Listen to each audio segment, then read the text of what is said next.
Hey there. Welcome to another episode of Career Retrospectives right here on the Super Review Show. I am joined by my two good friends and musical enthusiasts out there, Kyle and Mike. What's going on, guys? Hey, What's going on? Yeah. So, as the title of this, we didn't spin the wheel, but we did want to promise you. We did promise you we're going to talk about Post Malone's latest release, Austin. Kyle picked this one out. We're going to let him dive right into it. But yes, we are talking about the latest release by Post Malone. Post Malone's Austin that got released this year. So let's get right into it, shall we? Kyle, this is your pick. I mean, what do you got for us? sure. So, Post Malone for me, someone I've been following for quite a while now. Actually, since the second record. In those first three records that he did, Stony, Beer Bongs and Bentleys, and Hollywood's Bleeding, incredible run of three records. The last album, though, that one, not so much for me.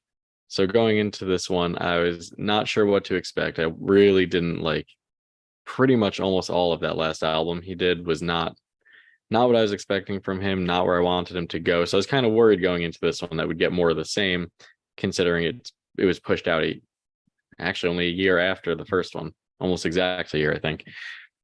But that's really not what we got.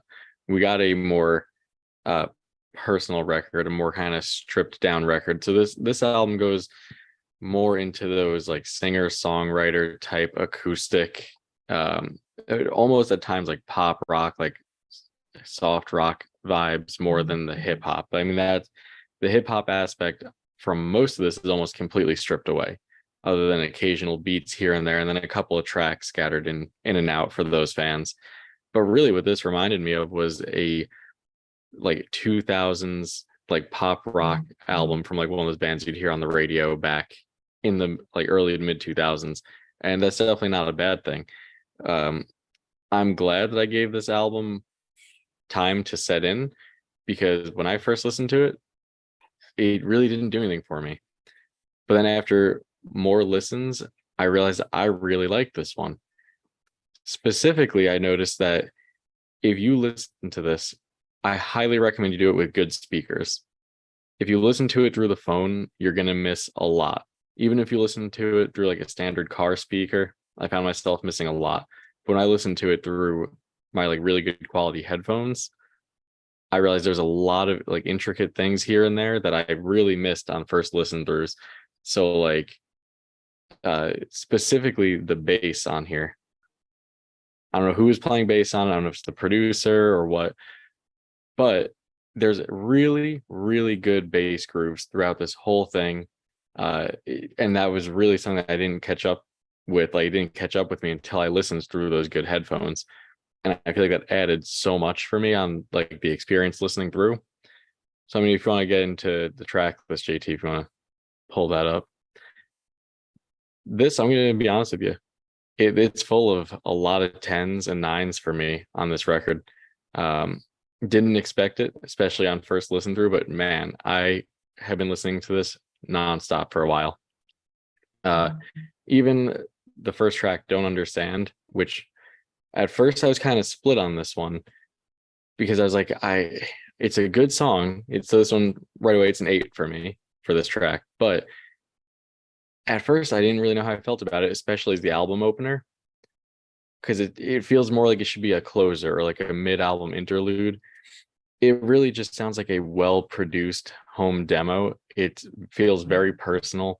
I do love the lyrics on it.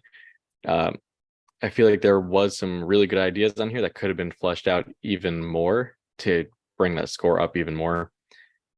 Right after that, though, we get into what is my least favorite song on the album.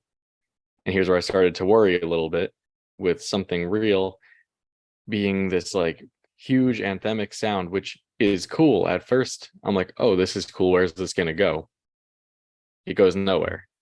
It stays at that same thing, repeating the chorus over and over with the huge like gospel choir in there, which again, on first use is cool. If you found different ways to use it throughout, I'd like it even more. So this one went down to a 6 for me. This one kind of merged like all the sounds he was going for into one. Didn't work to the best. Chemical, totally get why it was one of the singles. I believe it was the first single. really kind of sets the tone for the album in more of a radio friendly way than most of the tracks do. It's a 9. It's not perfect, but it's a really good radio jam. Um, Nova Candy, another 9 right here. This is where the album really started to pick up. Great chorus on this. The verse has a great flow. I do wish that the synth ending there kind of led to something else. I kind of thought it was going to go into a bridge. I wasn't looking at how long the track was, and the synth ending started coming up. And I was like, all right, where's this going to go from here? Thinking that was just the bridge of the track, and it just kind of ended. So that kind of brought down for me. And then we get to my favorite track of the album, Morning. Best track on the album, best track so far. The chorus, incredible, super catchy. Kind of has more of that classic Post Malone sound. Lyrics are clever. I enjoy it. Honestly, one of my favorite songs of the year so far. Then we take a slight dip down with Too Cool to Die. Again, really good chorus. Verses aren't anything special, kind of drags it down. And that's something that I've noticed throughout the album itself, is that when there's sometimes the songs suffer from it having a really good chorus and the verses just kind of going nowhere, feeling like filler. It's an 8. I really like it. Has like a chill, laid back, summery vibe to it. And then we get to the best run of songs on the album for me, with Sign Me Up, Socialite, Overdrive, Speedometer, and Hold My Breath all being 10s for me. This run was so good. This is probably my favorite run of tracks on a Post Malone album. Sign Me Up being that 80s synthwave inspired thing. Would love more of the sound from him, which we do get later on in the album as well. I kind of hope he continues with this later in his career as well. But this is one of those tracks where I first started to really pick up on that really cool like bass groove going on. It has changes throughout the track, with the bridge and everything. Has all the instruments you want: piano, synth, bass, guitar, drums. All things that I didn't really fully expect to get on this album. I kind of expected it to follow more in line with his last album, which was more on that hip hop type vibe that I just really wasn't into. Then second best track on here that has the best lyric of the album, the song Socialite. This one best showcases how good his voice is. It's lyrically fantastic. It's a really what it is, a modern 2000s rock ballad. But most importantly, it has the best line of the record, which is, I'm calling her Shrek. She got a donkey. Amazing. Amazing. Perfect. Incredible. So that one really blew me away. That and Morning are like the two best. Overdrive, really like that one, again with that like 2000s rock vibe. But it also has an orchestra going in the back. That's a really nice touch. It's simple. It's not overdone. It's not in your face. It's very good. Speedometer, bringing back that 80s synth pop, like lean in sounds. Lyrically, pretty much what you'd expect. Nothing too special. Great groovy bass line again. Chorus is super chill. And that's what I can say about this whole album. This whole album is really meant to just relax to. Like I can just chill out and relax to this one, put it on and just enjoy myself. Then Hold My Breath. This one was the biggest standout to me in terms of when I first heard this one, I hated it. When I first heard this, his voice on it was so brutal to my ears, because he has this habit on the past two records of doing these like high notes that his voice really doesn't do well in, at least in my opinion. I don't like when he does that. He has a great voice when he stays in his range. But the more I listened to this song, the more and more I enjoyed it, until I realized, oh crap, this is an incredible track. The highs still bother me a little bit, but instrumentally, it's so good. The way it picks up halfway through, I could totally picture this being like a deep voice, like crooner, like a Frank Sinatra singing over this.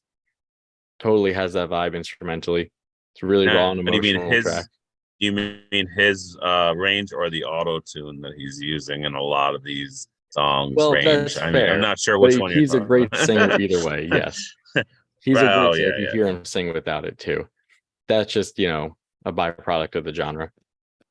I mean, even most of the artists that we talk about on this channel have After Effects on their voice. It's just something that's, happens.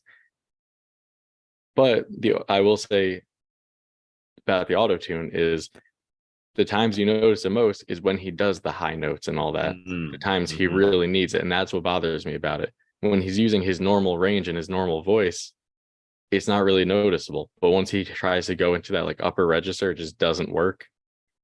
Then enough is enough. Slight dip, but still a 9 for me. I really like this one. I didn't expect the drop into the chorus, and I really like that. At times I got like total like U2 vibes on here. A little bit of Elton John in there as well. Once it kicks in, it's great. The one line on this has the worst vocal line on the record, where the line leading into the chorus where he says it really ain't funny. The way he does that high pitched voice is terrible. Doesn't sound good.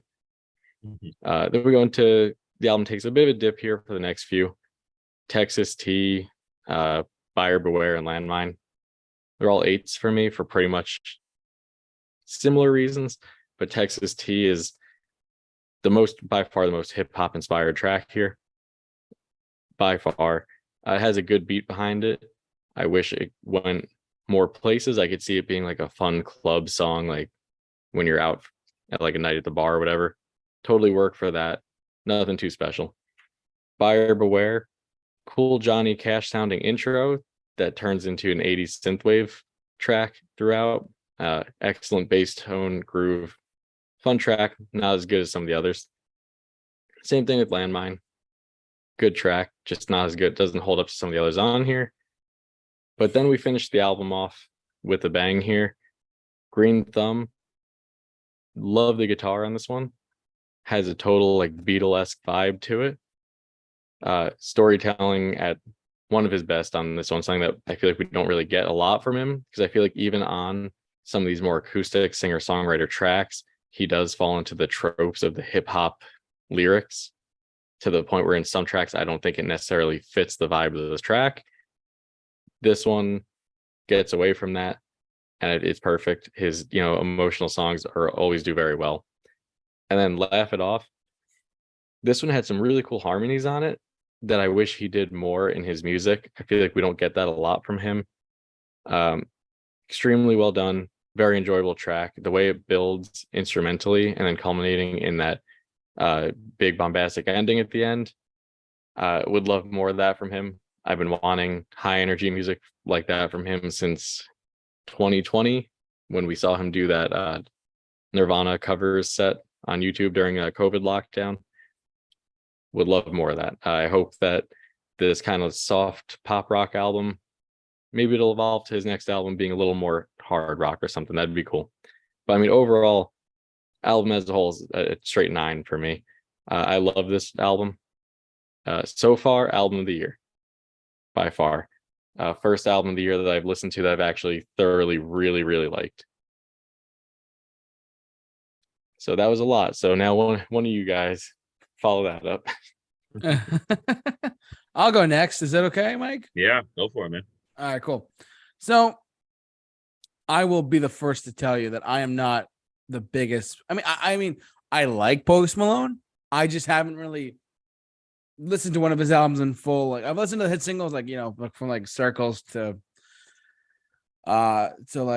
Sunflower when he did the Spider-Man song. And he's kind of like always been an artist that's been there, but I haven't really delved into like too much, truthfully. I mean, I knew his name because he was so big. He's still, he's still big. He's still big now and whatnot. But this, I have to tell you, this was. I mean, I'm not quite in the same vein as Kyle in this, but I am in agreement with a lot of the things he said. Not all of them, but I mean, for the majority of it, yes. Kyle and I are kind of on the same vein, on the same pathway here. I feel the same route, if you will, with the tracks.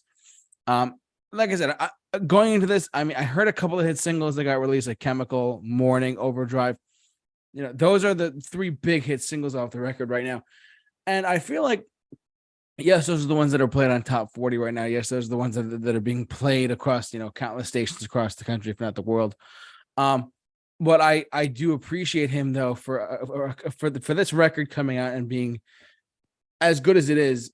This this to me, showing that only 4 or 5 maximum people wrote each song, it goes back to something that I always say all the times, that is that when you have just a core group of people in a room writing music, it's actually it can be a lot better than just 30 writers, 30 producers, and you don't get good quality music. At least this, I really hope a lot of people pay attention to this record more so than just, it's like a hour-long record. It's a 50, 1 minute record or whatever. Like, I hope people don't brush it off and be like, all right, well, it's a long record, blah, blah, blah.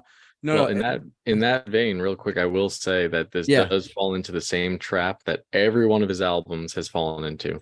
Okay. Where almost all of his, I think every album is at least like 18 tracks long. Oh, okay. That I was not aware of. So a lot of them have tracks that kind of pull it down a little bit. Okay.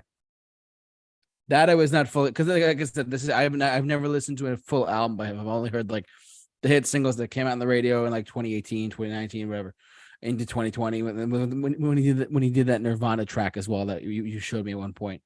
So like I said, but listening to this stuff, it goes back to what I've always said. Listening to an album from start to finish it can be an experience.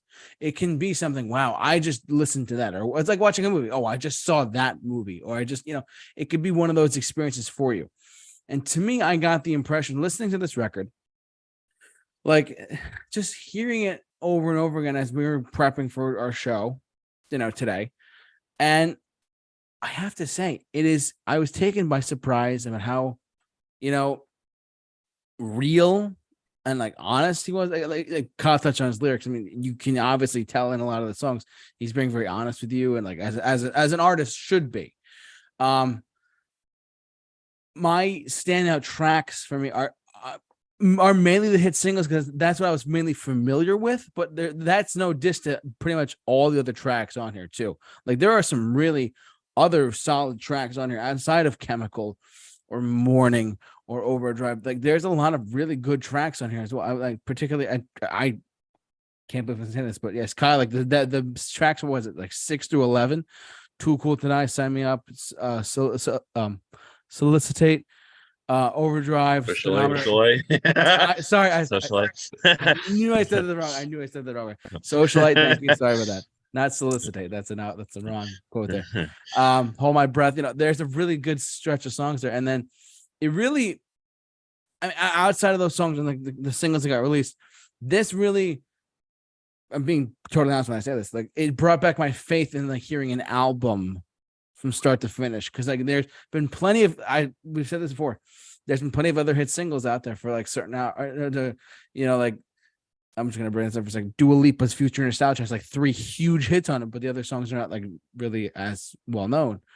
This is kind of like the same thing for me with Post Malone. There are some really other great songs on here that are not just the hit singles, and that's what I appreciate him for actually putting out a record like this with some different styles here and there, like subtly put in here and there. I really do. I really appreciate. This is something that I feel like I can go back to more so in the times in the next probably year or two, because this is something that I feel like he put a lot of time into. And like I said, there's only 3 or 4 or max 5 songwriters per song on here. That is something you just don't see as often anymore, and it's truly, when you get good quality, you should definitely pay attention to it. And this is, in my opinion, really good quality songs and music in general. I mean, like I said, outside of that singles, like Chemical's been played on Hits 1 and whatnot on XM, and Morning, same thing. But these are really a really great record. This is some really good songs that he did there. Kyle, you might be able to answer this question more than I did. Why is there only 1 bonus track? And yet it's like, I have no idea. He put out, I think it was a week, maybe 2 weeks after the album came out, he put out a bonus edition online, including the 1 bonus track. I listened to it. The worst song on here. So, okay. All right, that's my rating of the album does not include that track. Okay, all right, cool. I wasn't sure because I saw the bonus track is Joy, and it's like, why would there only be? It did not bring me very much joy at all. That one. Oh, bummer. Damn it. That's close. But I mean, right now, so going into my rating and just knowing that he like if you listen to us at all, and you haven't listened to any one of the albums that we've recommended so far to you, this is a good one to recommend. Post Malone's Austin. I'm not going quite as high as a 9 on Kyle this one because to me, like I still have to listen to it more and more just to like let it like fully like saturate and sit in and whatnot. But I think that this is a very solid record overall. I'm going to give it actually an 8 out of 10. Actually, I'm going with an 8 out of 10. Surprisingly, because I never have listened to any of his records. I've only heard the hit singles. I've only heard like the bigger hits off his records. I've never truly listened to one of his own records, and now I finally have heard what he's capable of. And now it's more than just, it's like here's Circles, here's Hollywood Bleeding, or whatever, or here's this Post Malone Spider-Man song, was it Sunflower? It's more than just that. It's actually like he can really diversify himself, and I really do appreciate him putting this out there. I'm giving this just a flat out 8 out of 10. I'm feeling that good. I didn't think I'd feel this good initially, but when I listened to it over and over again for the past week, I was like, I'm feeling very good about this, which is not something you get all the time. And when you get records like this, you should definitely savor it up while you can before it vanishes and then the next record comes out, and then the next record. So just try and tune into it while you can. So that's what I can say. But 8 out of 10 for me. Side note. Yes. Real quick. Let's just also meant to say this earlier. Post Malone was almost in Crown the Empire. That's weird. Yeah, I know. That's always throwing me off. I did not even know that. That's crazy. So I think he auditioned and like a string broke on his guitar or something like that during the audition. Some story like that. And they're like, "Yeah, we're good." Yeah, like bad omen. Jokes on them because he's like 10 times, if not more, the size that they are. Yeah, right. Sometimes that's the way it happens, Absolutely. Yeah, Mike, where's the I hate it shirt, Mike? Where is it? Well, no, I hate it shirt. No, I hate it shirt, not necessarily because I don't hate it or love it, but I just I wanted to wear my Kill Switch Engage shirt today. So there's that. So so I'll start by going into my experience with Post Malone. I've really never really listened to any Post Malone besides obviously, the things you're forced upon, like, commercials and congratulations, or I don't know. There you go. That's probably like the only song I knew of his. I knew of the infuriating collaboration with Ozzy where people, and I quote, were like, man, Post Malone's gonna really blow this guy Ozzy up and bring him into the spotlight. And I just looked at the comments. I'm like, they're either trolling me or they're serious, and they're just extremely I think most were trolls. I think most of it were trolls. But also, I don't know if on that Ozzy album, there was a second collaboration with Post Malone that wasn't a big single. And that one I thought was significantly better. Oh, yeah. So if you haven't heard that one, check that out. I might have just skimmed the top. I didn't really delve deep into the work that was presented. But just kind of outlining my understanding of Post Malone and his interactions with a couple different artists. That was probably about all I came into contact with. So this is my first real listening of one of his albums. So I kind of came in very unsure of what I was going to hear. Mostly that I was expecting hip hop beats and things of that manner. And what I was pleasantly surprised was that was almost non-existent within a couple songs, which I was very happy that was the case. I am, and it's not a surprise to people who are listening, I am very not a fan of the hip hop, genre as a whole. Obviously, I love some hip hop songs, and more of them are old school, but I'm just not a huge fan of the beats that they're using today. They're very kind of like trebly, very kind of the mumble rap stuff and this, that, and the other. It really just all sounds the same to me. So coming into some of these songs, I was actually really happy to hear some like real guitar and some real, like at least an attempt at heartfelt singing. But a lot of it fell upon like the overuse of like the auto tune on the high notes, which really kept punching me in the ears throughout this whole album. It almost sounded like the vibrato in your voice artificially done. like where it's like like that kind of sound it's making almost sounds so artificial that you can just tell that it really stands out, and it kind of bothers me throughout the whole album and just keeps reminding me that it's happening. It doesn't blend very naturally. So start off with Don't Understand. I was actually really kind of intrigued by this song. It's got that heartfelt, kind of a real self-revealing, picture of who you are and your relationship with someone and how they review you. And I thought that was actually kind of cool. While I wanted it to take off more, to take what it was bringing and push it into the next level, it kind of treaded water a little bit for me. It kind of didn't know where to go from its initial offering. So in that vein, I just enjoyed it for what it was, and I was not expecting this from Post Malone. So this was like a 6.5 for me. I mean, it possibly could have tapped into a 7, but it kind of sits in that 6.5. I might give it a 7 upon further listen, but this is just a knee-jerk reaction as many times as I could listen to it in the time that was given to me. But yeah, good start. This was actually, I was actually like, wow, I did not expect this real raw kind of like acoustic thing. But then it kind of heads right into that wrong direction for me. And while I do like the big sound, the choir, the almost feels like one of these songs I hear on the radio by like Hosier, or like one of these kind of, like one of these artists that sound like they're sitting around a campfire clapping or something like that, which I like that sound, but it's also not something that I really drive after. It kind of came into that.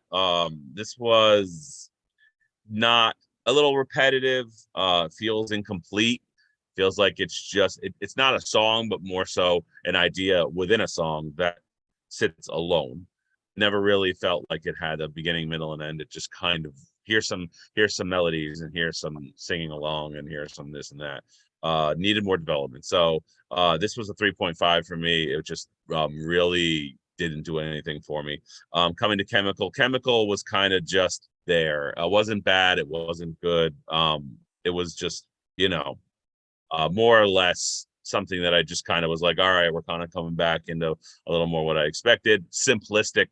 It's a pop song. What can you ask for? I really was hoping by the beginning that we were going to hear more like raw drums, heavy, like drums that were like actually gritty and like had some substance to them. Like I almost wanted this from Post Malone, an album stripped down of electronics and like that kind of overproduction, and it's overproduced to a level that I feel like it zaps away its rawness. So that was like, 5. I've been wanting that for the past 2 albums. Yeah, been asking for that for the past 3 years. Yeah, and it would sound great if you would just do some kind of like real raw, stripped down kind of like leave all the bells and whistles, leave all of the flair with production and the electronics to the side, and just like just him and that would be an interesting thing. So 5 out of 10, not too bad. It could actually go up a little bit upon further listen. Not a bad, terrible song or anything. But then Nova Candy was one of my least favorite tracks on the album. Almost as much as I hating Texas Tea. Texas Tea was a 2 out of 10, but Nova Candy. I'll just put a big circle. I'm gonna put a fake circle around Nova Candy, Chemical, Nova Candy, and Morning. They're all kind of like, to me, they're just very nothing really special. There you go. Yeah, Nova Candy, Morning. They're really just kind of cheesy, like the kind of, nothing really special, simple. I'm not a fan of those types of lyrical kind of like cheesy kind of rap lyrics where they're talking about the stuff he talks about, which you can go ahead and read. I won't say out loud. But just not my thing, not my jam. It was a weak start to the album. I really liked that first song. I was hoping more for that, but then 2, 3, 4, 5, 5 all kind of brought me to this like, it's a lot of the same. And then we come to a song that I actually really enjoy, Too Cool to Die. This was actually my first 8 out of 10 for the album. And this was something I was praying. There you go. Happy face from Mike. Not something you get too often. I am the gloom and doom guy. I am the dark to the light. Unfortunately, I have to be the Debbie Downer. But this was actually a nice 80s synth kind of throwback.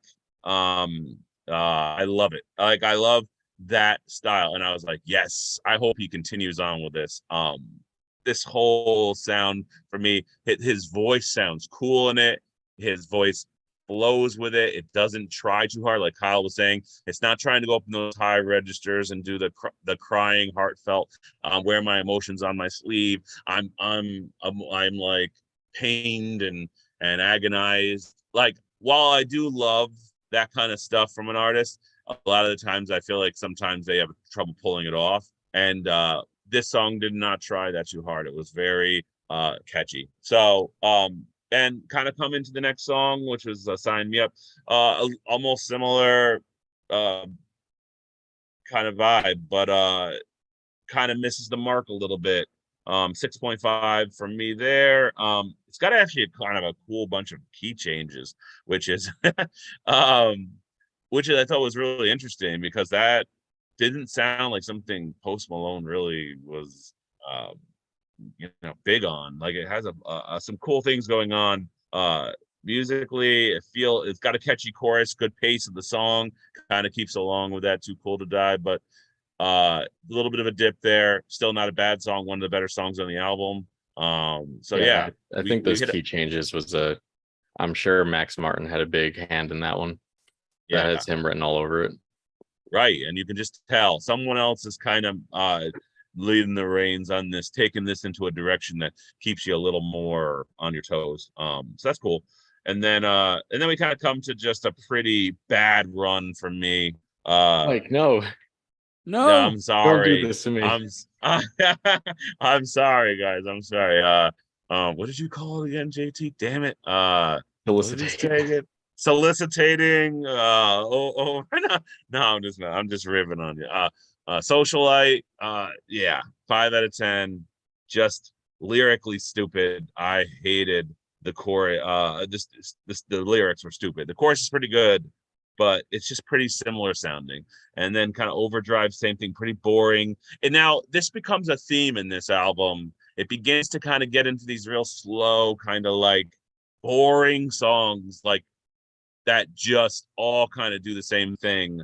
And I begin to start feeling album fatigue at this point. And that's not good, because when you're feeling having mixed reviews in the beginning and then you get consistency in the wrong direction, you just basically it starts to kind of really, you start to lose focus in the album.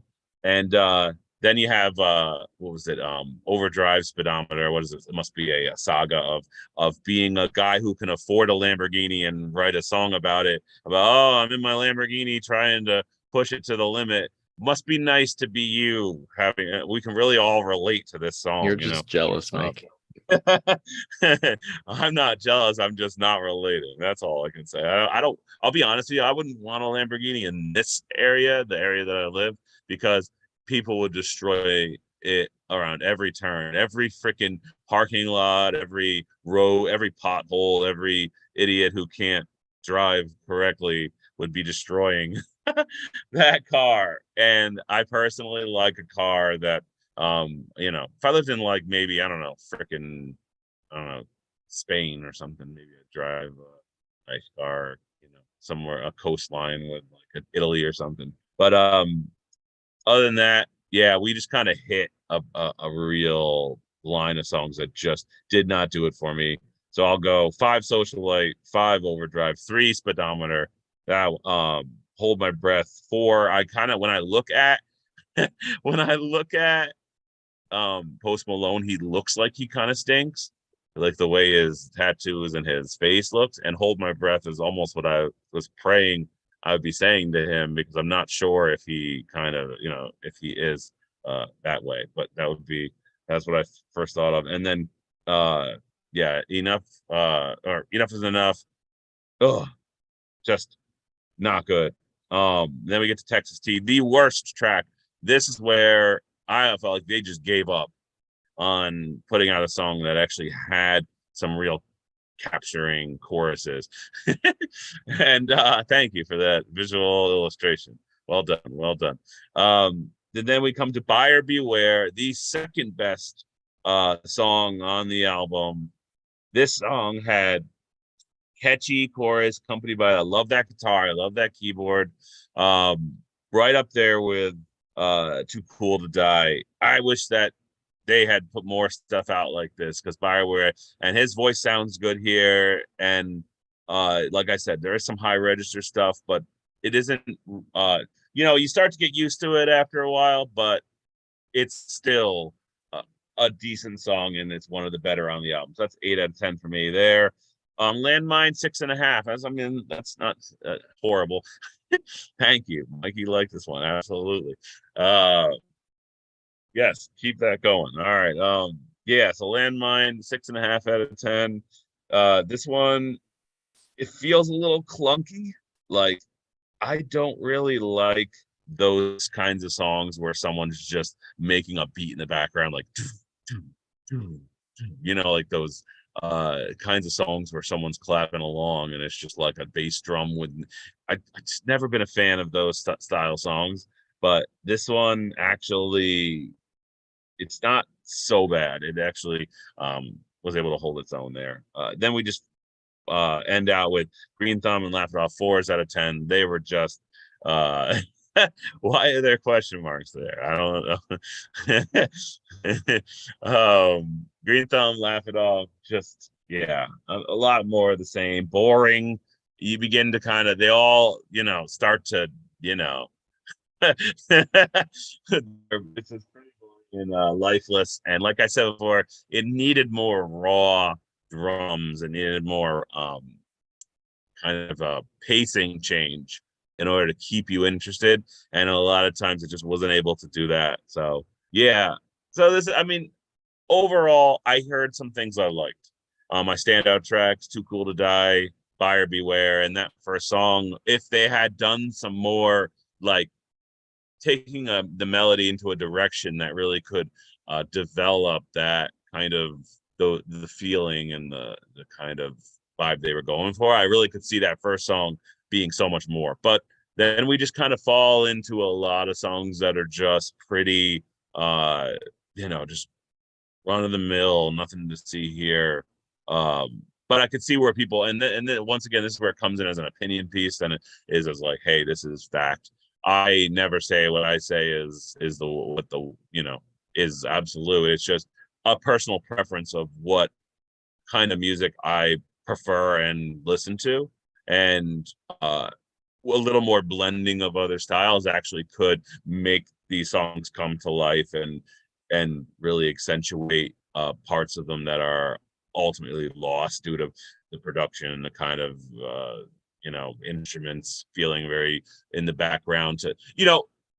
We all know this is going to be a vocal album, and most pop albums are vocal albums. It's all about his voice. He is the on top of the production over everything at a level that I think is far exceeding what it needs to be, and people want it that way because it's a pop album. You're not going to put him in the background and make the music take front row. That would be like taking your, like, Michael Jordan and putting him on the bench and putting in someone else. You're working with what you got. But what I'm looking for musically has a lot more depth and richness to it, which this album just does not deliver. So ultimately, I was coming at it like a 4.7 is where I would be sitting at it. I might bump it up to a 5. I might award it a couple points for the fact that it wasn't a hip hop album exclusively with those kind of tinty, trebly beats that just don't do anything for me and don't have any kind of originality sound to them. They're all sounding the same. I would probably go with a 5 out of 10. That was probably where I'd be sitting with it. So, which is much better than I expected. I thought I was going for 2. that fact that I'm giving a Post Malone a 5, my brother, my sister, and everyone else I know would be like, wow, I did not expect you to say 5. So you guys are probably thinking, oh my God, like 5, that's horrible. No, but like, I didn't expect you to give it a 5 either. I expect you to give it much lower.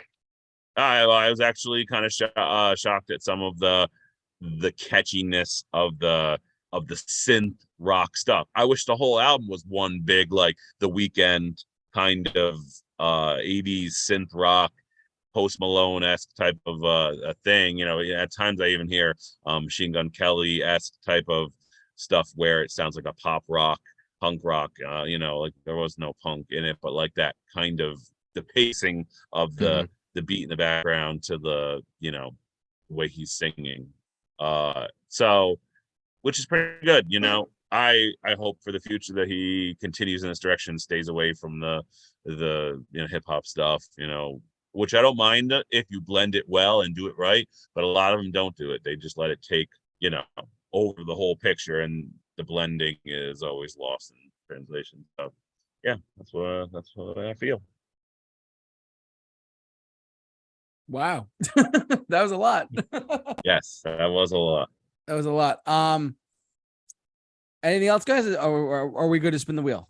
No, I think it's time to spin the wheel. It's been a while. Spin that thing. It's time to spin the wheel. Make sure you blow the dust off of it. Blow the dust off of it before you spin. Already taken care of, yeah. Mike. Yeah. All right. All right. Time to spin the wheel. Here we go. Say less, as the kids are saying today. Say less. Here we go. Where it stops. Kyle knows because he's cheating and he's making it. And, if I wasn't, I'd always pick my own. Hey! Notice how mine are always the last to be picked on the wheel. Unfortunately, was this JT's pick? Yeah, not mine. This was 9 Inch Nails. The Downward Spot. My aunt loves this record, but I'm sure we'll talk about it next week. So there you go. But yeah, so next week, there you have it. Next week's Kyle spun the wheel, and next week is 9 Inch Nails, The Downward Spot from 1994, I believe, if I'm not mistaken. Gonna be interesting. I know a little bit about it, but I'm curious to listen to the whole thing from start to finish as well. So we'll have to see where that goes. But we want to thank you all for watching, listening, however you enjoyed us tonight. If you haven't already, follow us on our social media platforms, simply at Instagram, Twitter, or it's not Twitter anymore, but whatever. We're saying Twitter. MySpace. MySpace. You can find our OnlyFans as well. Vine. Yeah. Vine. You can find our only Vine account. Musically. Usually we are on Omegle. Just want to let you guys know as well. No, I wish. But we want to thank you all for watching, listening, however you enjoy us tonight. What did you think about this record? Please let us know in the comment section below, and don't forget to follow us on our social media platforms as well. Q&A podcast. Is this coming back or not? Sometime later this month. Yes. So look for the Q&A podcast from this guy down here. He does incredible work. Just, you know, sitting back with his friend, and they just having wonderful conversations about anything they want to talk about, which is kind of what we do here, but more musically inclined. That's okay. They solicitate. They solicitate. We sure do. They love to solicitate over there. It's great stuff. But thanks so much. So for next week, 9 Inch Nails, Downward Spiral, going to be interesting. All right. So for all of us here at the Super Review Show, stay safe,